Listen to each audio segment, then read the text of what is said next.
Arestado ang dalawang individual matapos silang mahuli ng mga otoridad sa kasong qualified to trespass to dwelling at paglabag sa Republic Act 9165 o ang Comprehensive Dangerous Drugs Act of 2002 sa Maguindanao del Norte. Patrolwoman Judy Ann Alibo sa balita.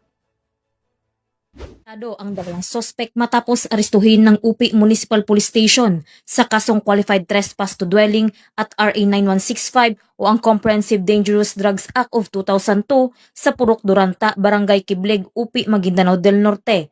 Nito lamang ikatatlo ng Setyembre taong kasalukuyan.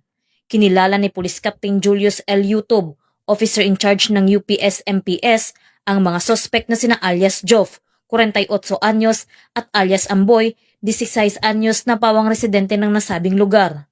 Ayon sa ulat, bandang 1:30 ng madaling araw ng nasabing petsa nang makatanggap ng tawag mula sa biktima ang naturang istasyon na kung saan iligal na pinasok ng mga sospek ang kanilang bahay. Agad namang rumisponde ang mga kapulisan at mabilisang nahuli ang mga sospek. Sumailalim ang mga sospek sa body search at doon nagpositibo ang dalawang transparent plastic sachet na naglalaman ng hinihinalang shabu. Nasa kustodiya na ng UP-MPS ang mga sospek at mahaharap sa kasong RA 9165 at Qualified Trespass to Dwelling.